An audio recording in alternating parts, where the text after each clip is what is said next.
गड किल्ल्याच्या दगडावर आठवण येते मना मनातून भगवा झेंडा दिसल्यावर।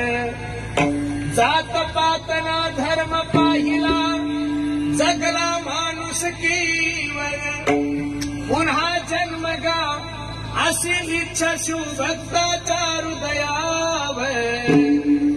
माझ्या देवाचं नाव गाजते गड किल्ल्याच्या दगडावर। छत्रपती शिवाजी महाराज की, छत्रपती शिवाजी महाराज की।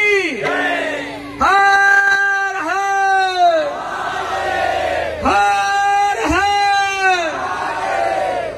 छत्रपती शिवाजी महाराजांचं जीवनचरित्र डोळ्यासमोर। राजाने धर्म नाही सोडला, आपण फक्त एका देशीच्या बाटलीसाठी कोंबड्याच्या टांगीसाठी मतदान विकतो।